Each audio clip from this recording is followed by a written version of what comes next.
À venir dans quelques instants, nos présentateurs vous expliquent en détail les prévisions météo à court et à long terme.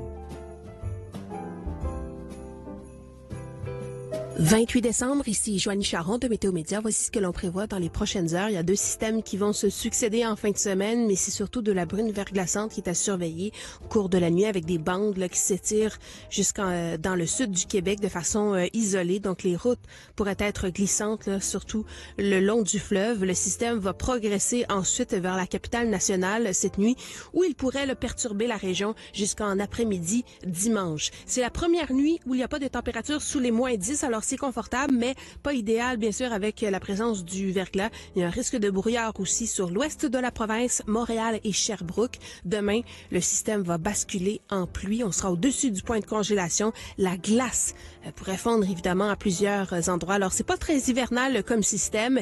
On va continuer de le surveiller là, jusqu'à lundi, de Montréal jusqu'à la Côte-Nord. C'est un système qui est gorgé d'humidité. De bonnes quantités de pluie sont à prévoir. Évidemment, ça va endommager le couvert de neige, voire le faire disparaître d'ici la fin de l'année à plusieurs endroits.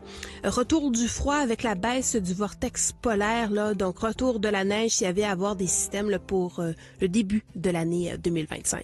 Pour connaître l'ensemble de nos prévisions météo partout au Québec, c'est le météomédia.com. Passez une excellente nuit.